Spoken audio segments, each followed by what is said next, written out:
the saddest thing in movie history, and like Revenge of the Sith when that happens, and But- all the kids cry. I'm like, at the same time though, it's like this man literally had checkmate since the Dude, beginning, since like his birth. Yeah, it's like he's gonna join the Senate, and even at that time, it's like you still had Darth Maul, you still had your or they got the Control Separatists over or the whatever, Trade like Federation. yeah, it's like you still had all that, like you still controlled like half of the galaxy basically.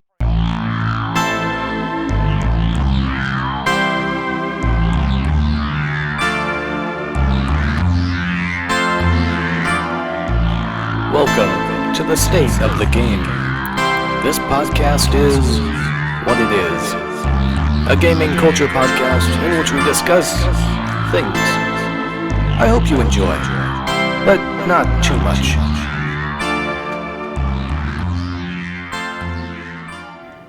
Well, it's Landon, your average aardvark here with Noah the Gnome. Hello. We spent the last hour talking about Star Wars instead of podcasting, so we're just getting to it right now. How do you feel about yourself, Noah? I feel pretty great. I mean, yeah, that was pretty great. Yeah, pretty warmed up, ready to talk about some stuff.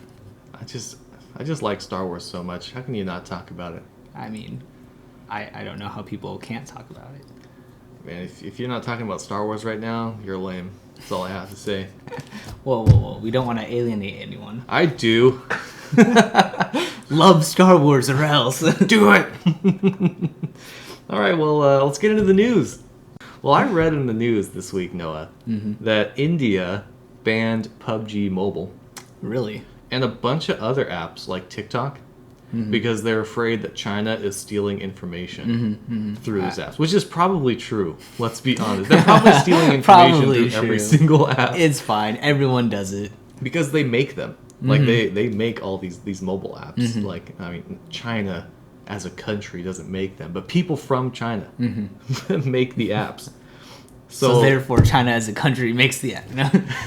Well, yeah, and then I was reading this article, and it was like the India's Minister of Technology and whatever else it was bans Is that apps similar because to the of, Minister of Magic?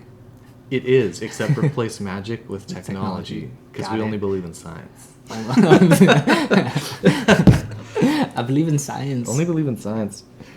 But I was thinking, it caught my eye because I was like, India has a Minister of Technology who like looks out for the people of India's well-being. It's like I was thinking, man, like that sounds kind of crazy to ban an app, but it's really not when you think like if they are stealing your people's information, it's not crazy. And I think like I was thinking, Or the potential to. If it's well, yeah, rare. yeah. And I was like, here in the U.S. of A., we never banned anything. We have like pretty much every video game available to us, every TV show. Like we have everything. And I'm assuming it's because in America we believe in free speech, and like most people in America believe that people can make their own decisions.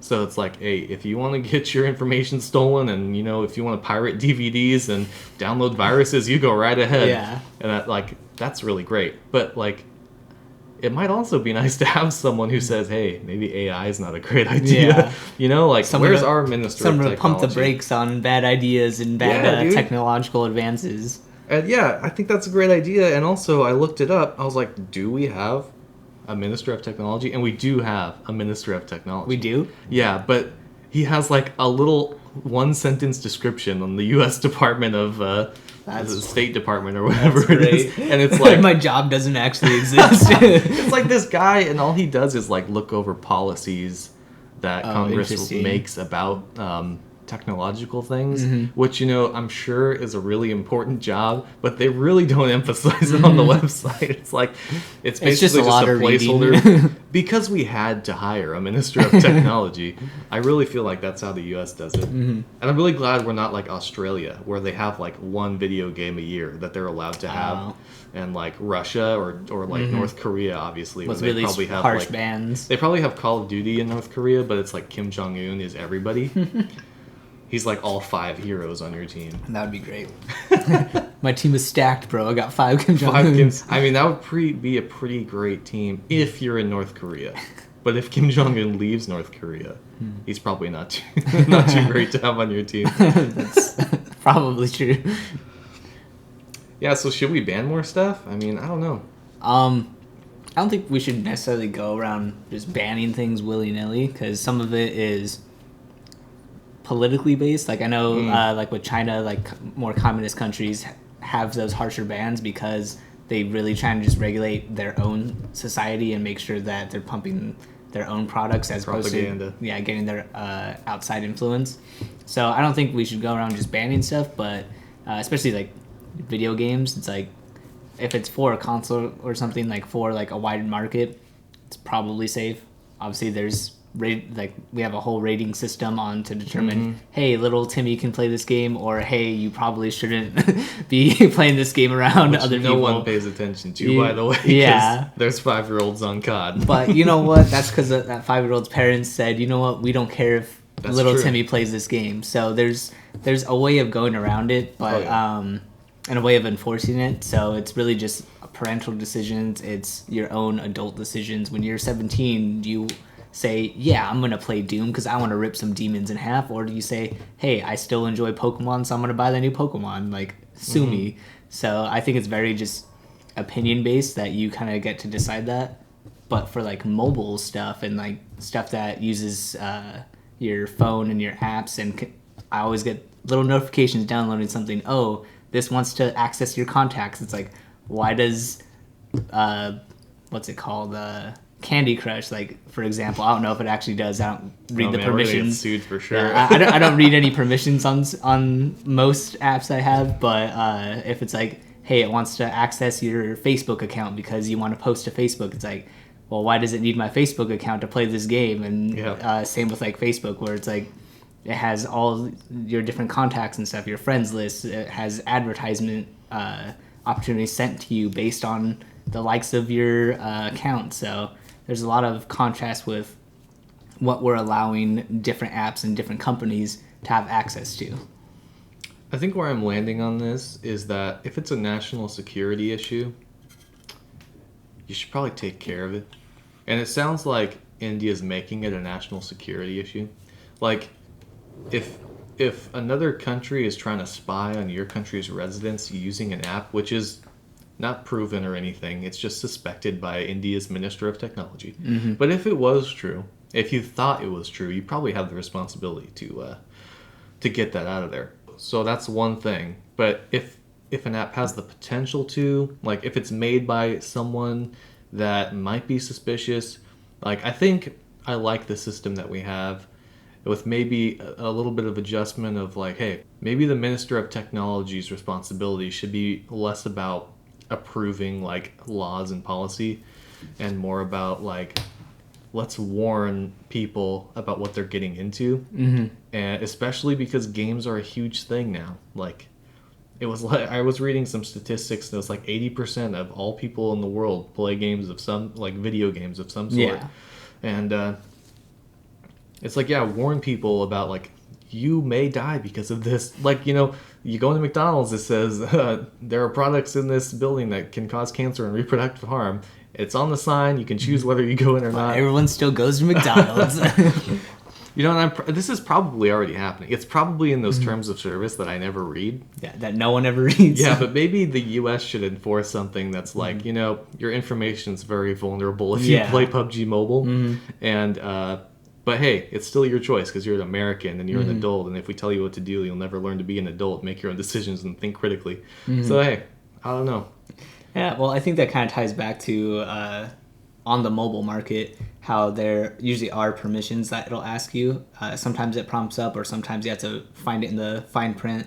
But when it says to access your contacts or to access the microphone for your phone, usually on those kind of pop-ups or those permissions, I end up just deleting the app because why does a mobile app need to access my microphone if it doesn't require me to speak into it? Yeah. So that usually is like a red flag for me, where sure, our government in America probably already listens to us. I mean, for sure. Like with the Patriot Act and all, like they're spying on everyone. It's more like Google does. But we're giving Google free information. Right now, we're doing it. I'm going to get ads now about PUBG Mobile. There you go. Trust me. Yeah. Give it 30 minutes and you'll be getting those ads. Oh, but yeah. It's going to pop up any second now. So I think in those terms, as far as like advertisements go and stuff, like sure, like a company like Google is going to do that because the more ads it runs, more revenue it can generate. But as for our own personal security, you have to be willing to put that out there, that if you're going to make an account for something, if you link accounts to different things, that there's stuff that accesses your Gmail account, your Facebook account on different apps, and like that's what they use to run them.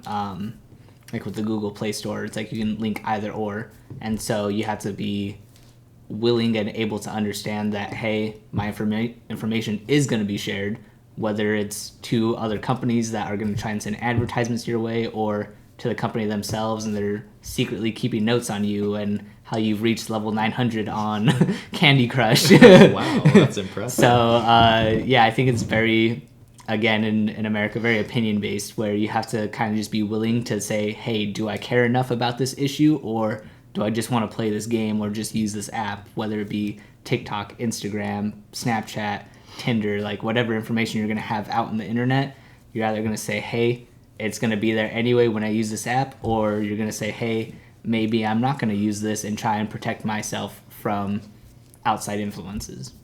I think what I need from our Minister of Technology is a big red button when I download anything that says there's a green light that says yes and a red light that says no, and make it super simple. Yeah, and the caption at the top says, "Would you like Google, Amazon, China, the NSA to have all of your private information? Yes or no?" And I want to be able to press yes or no. I don't want it to be buried in terms of service. I think this is what the Minister of Technology should be doing. Yeah. You know, keep everything very upfront. Yeah. Make it very recognizable. Make it very accessible for everyone. And I'm normally not for more regulations, but like I feel like too many people in America don't have time to be super fluent about the tech that they are downloading, and it's like, oh, this is a fun game, and my son told me to download it, and I'm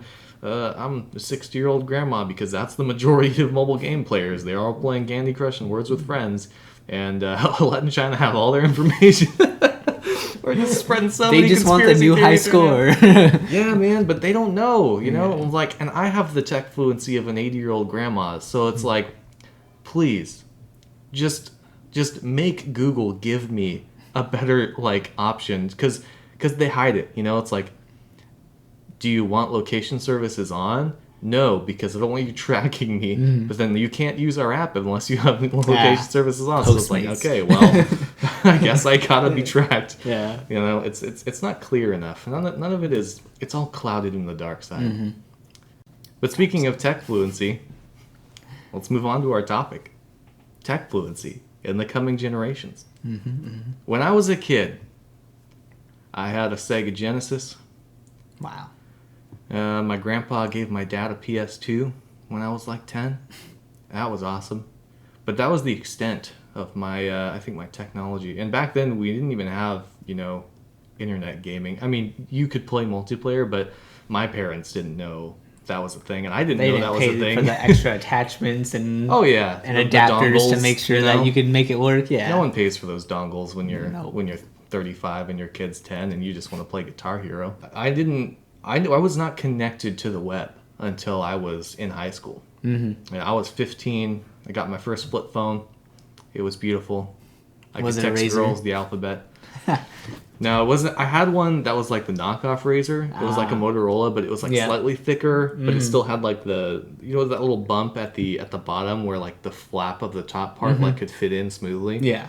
So it wasn't like a block. It was like a flat screen TV. You know, that was pretty cool. I broke that one pretty fast. As did everyone else. Yeah, I remember my first. It was like 11. My first 11-year-old iPhone experience. I was at like baseball summer camp, and I look over in the stands. It's like lunchtime, and this kid who's like 10 or 11 pulls out this smartphone. And back then, smartphones were all iPhones. So it's like, what? Is it like your mom's? He's like, no, this is my phone. I'm like, what the frick? How do you have a phone? How old are you? What do you need a phone for? What are you even doing on your phone? Like, eat your food, dude.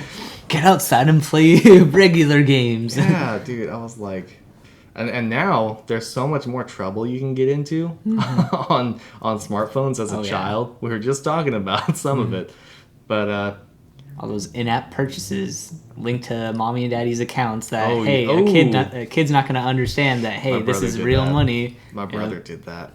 We were on a trip to Washington. It was my flip phone, hand-me-down flip phone from my dad. I had like the Doom, 8-bit Doom on it. Really? Yeah. Nice. I think because it came with the phone for free, and I never downloaded it. But I handed my phone to Nick to play it, and Nick, he was like 8. He was like purchasing every game in the store, and it was on like a flip phone, so you just scrolled and pressed OK, and it's like, okay, we're downloading everything. Sure, why not? Yeah, and we got home, and my parents were like, our phone bill is $130. And I'm like, it was Nick. Yeah, poor Nick. That was a hard trip for him. Yeah, I can imagine. For multiple reasons, but we won't get into that. $130. Yeah, there was a lot of games back then when games were like $2 too. I guess they're still always like $2, but I always think of like the OG like smartphone games, Angry Birds, Doodle Jump. That one was classic. Yeah. And then you had the stupid alligator one where you had to cut I think it was actually called Cut the Rope. Yeah, it was. Yeah. I always remember those little ones, or Fruit Ninja. My favorite. Well, I didn't have a smartphone until I bought one myself after I was in college. And I think one of the first games I downloaded was like Temple Run.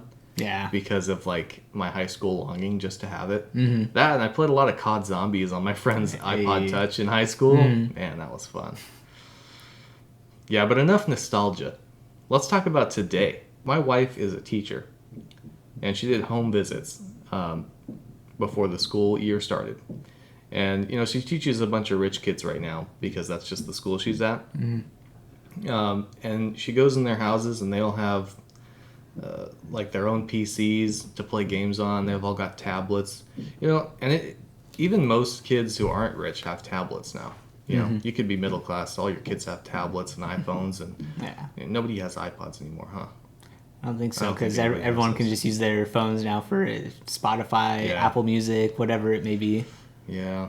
I guess the question is, when you get down to it, obviously throughout the generations, kids have more access to technology because of the distribution of it and what's that word? When it becomes more available. Availability. Well, it's become more available over time. It's become less expensive, so more accessible. When I was a kid, the max you could go was like a Game Boy. Like a Game Boy Color was like, man, you are a kid I want to be. If you the Game Boy Advance, dude. When the DS came out. Oh man, kids have DSs. I was like, dude, the DS Lite. I have a Sega Genesis, and it's cool. I love Sonic, but that's the stuff. But not that much. Yeah, not that. I think we gave that away to like some church kid after a while because my mom didn't want me playing video games. Wow, way to go, Mom. Yeah, but like you think about my parents, they played with sticks in their yards. Me, I mostly played with sticks in my yard, and I got like the once a month Battlefront 2 session for like an hour when I was a child. When I went to friends' houses, that's when I would play video games. Yeah. And now, Gen Z or whatever generation we're on now, I don't keep track. They all have There's like too many of them. Xbox Ones. Like my cousin's like 13. He's got an Xbox One. He's got a PC. He's got, every mobile device you could possibly have. He's got a gaming chair. When I was a kid, real high class. He's got the gaming chair. Dude, when we were kids, gaming chairs came out, and they were those like the stupid like bendy ones that just like floated on the floor. They were like a C, and you just stuck it on the floor, and it was like a rocking back and forth. I don't know how someone came up with that design and said, yes, this is pinnacle. This is gaming chair. It's like, I want that. It's got speakers in the side. the stupid Bluetooth speakers. Oh my gosh. We've come so far. I'm glad those are a thing of the past. That and bean bags. I would still. Whoa. I might still I was like, don't hate the beanbag chair. It's a relic of the past, though. That's all I'm trying to say. And then babies nowadays are giving handed iPhones at birth. It's like, here's your certificate of birth, and here's your issued iPhone from the state of Apple. And my kids will not have smartphones. That's just, I think it's absurd. And I'm not judging all you parents out there who gives your kids iPhones. I know it's like it's easy. You know, you probably got free ones with your family plan, but like, add an extra line for $25 a month. there's just too much, and I don't want my kid to be reliant on technology.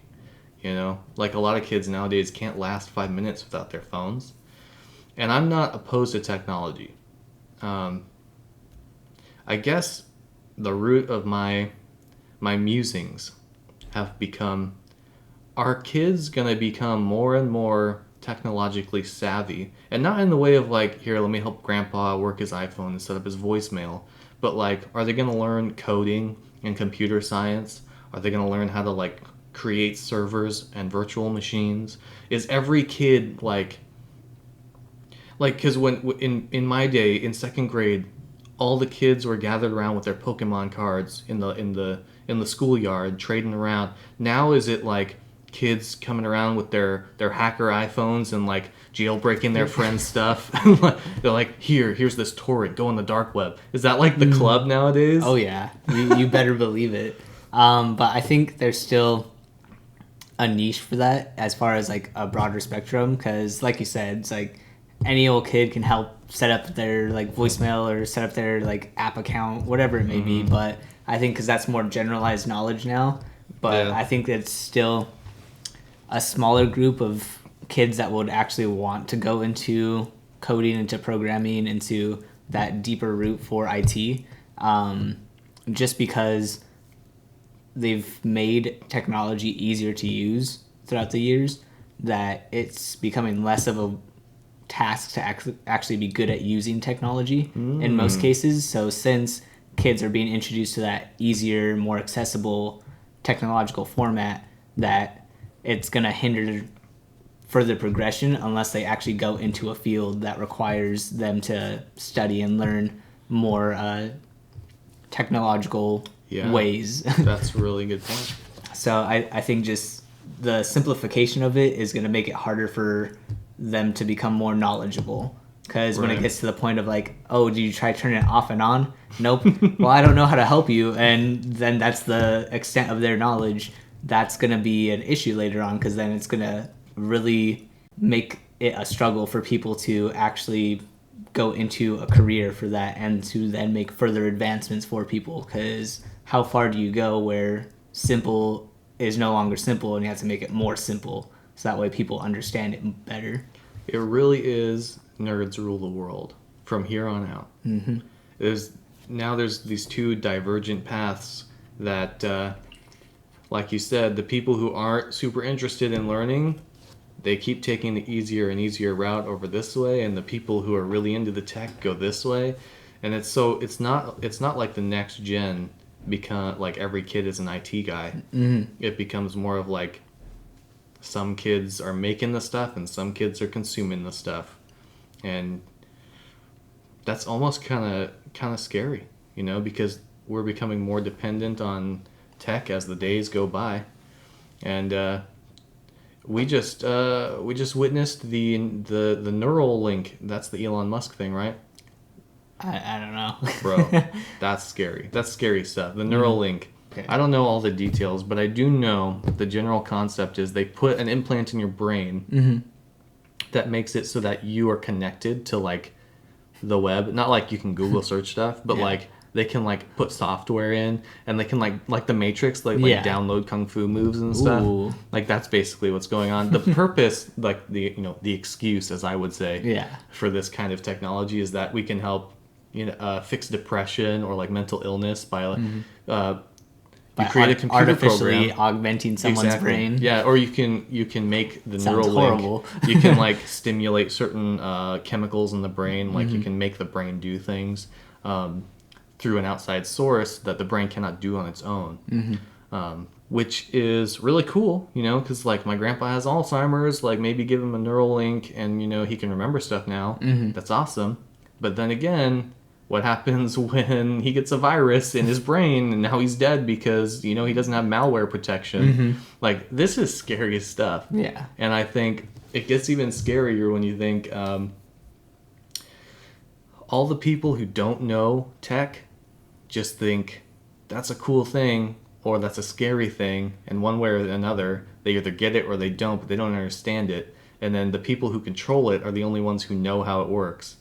So anytime you get that kind of dynamic where it's one people know and one people don't, it's scary. Yeah. Because then one person has control over the other person. That's a weird thing. Yeah, maybe kids will be IT guys to a certain extent. Like they already are, you know. It's like you help your grandpa set up his iPhone. That's kind of an IT guy thing. But you're not necessarily gonna, you know, go code a new app or something. Yeah. Like something that's going to take more of that technical background of making sure that something can be done. But simple fixes, I think everyone from a current generation moving forward will be able to solve basic issues for that kind of stuff. I don't want to talk anymore about my technophobia. Technophobia. I don't want to talk anymore about my fear for the coming tech and the new ages, because I think that'll be a different topic. Yeah. That we could delve into maybe next podcast. But in regard to tech fluency, I think what we've established is that it goes up, the level of tech fluency, but not as much as, you know, every kid is a VR wielding coding maniac next generation. It's going to be a lot slower than that, and some people will still not be inclined to learn how to code and you know, create stuff. There'll still be a niche of people wanting to do that compared to the general public of just accepting what it is. Yeah, it's like cars. When cars were invented, maybe a lot of people knew how they worked, but now after the car has been around for over 100 years, most people just drive them around. They don't even change the oil or the brake pads. There's a very niche group of people called mechanics who service your car. And they know how because they went to school for it, or they were trained and apprenticed by an older, wiser mechanic. So, like, most people aren't mechanics, but cars have been around for a long time. Most people have cars. Yeah, most people have cars. In the U.S. anyway. Yeah. And they don't know how they work or what they're doing, and especially don't know how to drive. They know it goes vroom. All right. Time for the state of the game? State of the game! Ooh. Minecraft edition. Ugh. Oh, no. Minecraft. Still a $30 game to this day. I think for the Java edition, or is the Java edition $20? I don't know. It's $20 to $30, $20 ladies to and $30 gentlemen, for the Java edition. Minecraft has blown up. I say that like it's a recent thing. It's not a recent thing. Minecraft blew up when nobody Multiple really times. expected it to. It did, though. Like, you got the Xbox version that my little cousin played. You got the OG version the kids played in high school if you were a super nerd. And now it's become kind of a mainstream, like, relaxation game. But there's so many modes and so many ways to play the game. It's really got something for everybody. And I sound like I'm advertising it because I kind of am, because I like that game. I'm going to come right out and say my stance on Minecraft. I like it. And there's nothing you can say to change my mind. But the thing is, if you're just going to buy Minecraft and only delve into the surface of the game, it's probably not worth the money. Because it's not super expensive. But for what it is, you know, it's a bunch of boxes.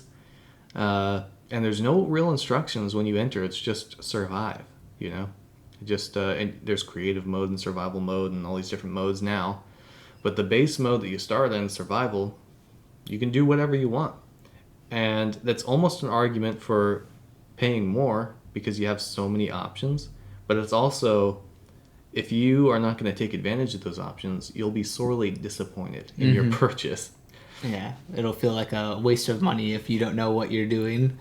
Yeah, I think, and I'm almost one of those players where I don't build, you know, giant theme parks out of redstone, and my house isn't super fancy. It's normally made out of cobblestone because I'm afraid of burning it down. You know, like I pick a mountain, I build a house on the mountain, I build a farm on the mountain.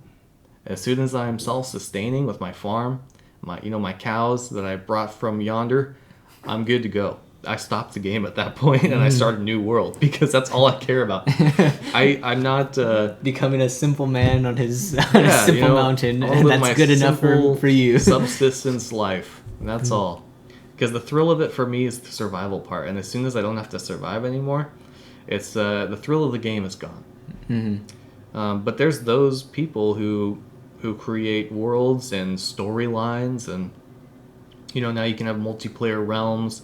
You can. There's a bunch of people who do YouTube stuff, and they do like a Dungeons and Dragons kind of expedition, kind of role playing experience. Yeah, and that's kind of cool. It's a nice. It has a very flexible format for Minecraft because of all the things you can do with it. It's just a matter of will you do anything with it. It's true. It's entirely up to you to take advantage of what Minecraft offers.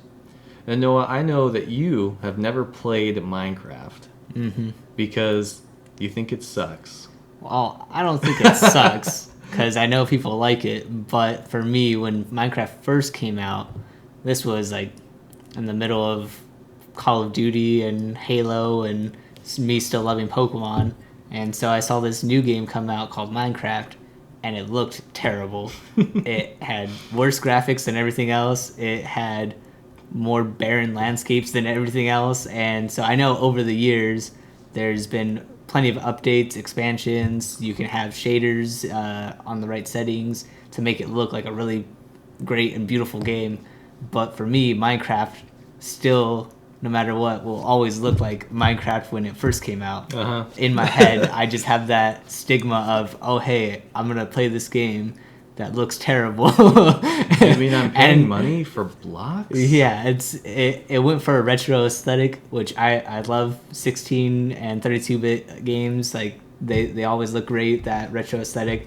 But when I see it in a 3D format, I'm like, wow, that's such a waste of using 3D models. Like I always felt like it could do more, and it's funny because I don't like and lean towards the OG Minecraft, but they just released Minecraft Dungeons like a couple months ago, and that was a game where it's like, hey, it's a cheap little like Diablo 3 experience. Like, hey, this might be fun to kind of mess around with some friends, and so I played that and I've enjoyed it. Like it's a nice little game to kill some time and have fun with, but that doesn't still make me want to go back and play Minecraft. That's not the draw of it. For me, if I want to have a game to build and explore, I can do that in other games that look better. I sound like such a snob. Man, what a jerk, dude. Just dissing all the Minecraft I'm kids. sorry, but I'm not sorry. I appreciate that people love this game and can do so many great things with this game, but Minecraft is not a game that is necessary to my gaming repertoire. I understand that. I think Minecraft has its place, and I think it's really cool, especially for kids. I don't think it's a kid's game necessarily, but it's not a kid's game. It's a game that kids can play, and you got to be careful because you don't want kids to go and like transfer their whole real life mind into this fictional world and get stuck in there like a lot of parents are afraid of. Obviously, moderation, especially for kids, when it comes to video games, gotta have moderation or they're gonna be weirdos. But you can manifest your creativity and your imagination in Minecraft in ways that are impossible in other games, because when it comes to three-dimensional forming, unless you're gonna get into drafting and like AutoCAD architectural stuff, which is way above my pay grade, let alone a 5-year-old, you can pretty much create anything in Minecraft. Any shape you can think of, and most materials are available, and I think that's something that not many games have done before.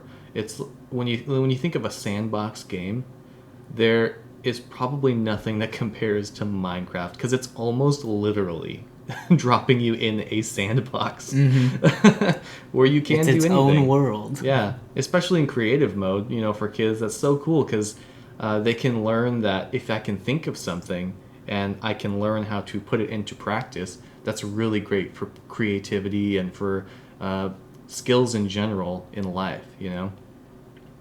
That's not why I use it. When it comes to me, I can think of, I want to make a square. And I can make a square in Minecraft, and I'm proud of myself. Go squares! You know, I've learned how to build the right roof height so that I don't feel claustrophobic inside my little square house. But the creativity is not where it comes in that game. For me, there's just too many options. You know, I need to be given a set storyline to follow for me to really dig into a game. Yeah. So Minecraft for me is more of a relaxation time kind of game. You know, if I'm playing Warzone, it's intense, it's draining, it's really fun. Yeah, it's fun, but the focus, man, it's so sweaty. You got to communicate effectively with your teammates. Winning is an amazing experience, but it's also like, holy crap, I just ran a marathon. Minecraft is like, oh, it's a sigh of relief, calming music. The music has gotten really good in Minecraft. It's like, man, it just makes me feel tranquil. It's a tranquility experiment, meditation almost, you know. And I've gotten on Minecraft. I get on Minecraft to like once a year for like a couple months and then put it back away. But whenever I come back to it, I open it up and it's like peace and happiness.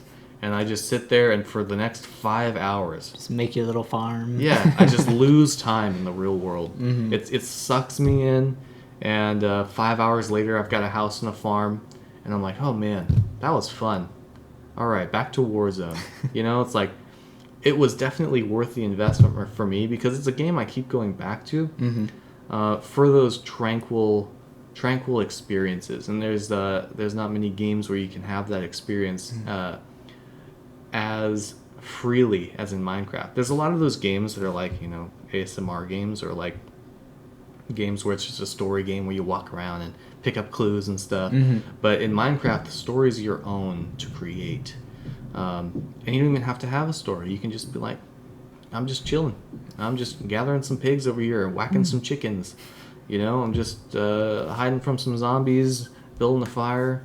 You know, and I'm not the guy As you do. Yeah, and I don't have to build anything complex. You know, it's just the relaxation experience. And I think everyone should own Minecraft. I think that's something I would say. Not sponsored. Yeah, no sponsorship. Yeah, I think everyone should own it. It's like a I don't know, a beach chair or an iced tea. You know, everyone needs one once in a while. It's refreshing. Like an iced tea. Like an iced tea. You heard it here first. Yeah. Minecraft is an iced tea. Yep. You got your lemon wedge, your umbrella straw thing. It's an iced tea with your lemon, with your what's that called? The beach chair where you can like lay back and like it's your beach chair where you can lay back on the sand in Hawaii. Seagulls, you know, far away so they don't poop on you, but you can hear them so you know you're at the beach. Palm trees, you know, coconut thing that you're not going to actually drink, but it looks cool. Yeah, because you have your iced tea. Yeah, because you have your iced tea. You don't need the coconut water. Yeah. That's what Minecraft is for me. I think it's totally worth the $20 I spent on it back then. Actually, back when I bought it, I think it was $40. Wow. I think I spent $40 on this game. Yeah, the graphics, I mean, I'm one of those people who actually likes the graphics. I think they totally fit. And at first, when Minecraft first came out, I'm not going to lie, I said, what idiot would buy this game? Like, who is the genius who is tricking people into buying their like unfinished product? like where's the ray tracing and the dynamic shadows and the 1440p? But the more I play it's coming on the next gen consoles. I bet. The more I play Minecraft, the more I appreciate the graphics because it's so simple. It makes you focus on things that aren't, you know, the texture necessarily. It's like they got the colors so right. I think they just got the attitude of the environment so correct. You don't have to have God of War status, the new God of War. You don't have to have God of War 2018 status graphics, you know, to be happy in Minecraft. They're good. They're relaxing. Yeah, I mean, what more can you say about Minecraft? I can't say anything. I don't play the game. Future of Minecraft, nobody cares, nobody knows. They'll keep doing things. I think they'll continue to have a player base forever. Yeah, I think there's nothing that competes with it. Yeah, I think just like you said, where it's just such a relaxing game for you, and I'm sure for many others, and because it's not the experience of the world that Minecraft is, but what you can do with it is the main appeal and the main draw for so many people, young and old, to come back to it, to make sure that, hey, no matter what, it's a game that you can do whatever you want with. So I think that's the state of the game. Amen. There's your state of the game. Well, let us know your thoughts in the comments. Also, if you have any suggestions for future topics or states of the game or even news, let us know. This has been Landon, your average aardvark. And Noah the Gnome. And we'll see you on the next one. There you go.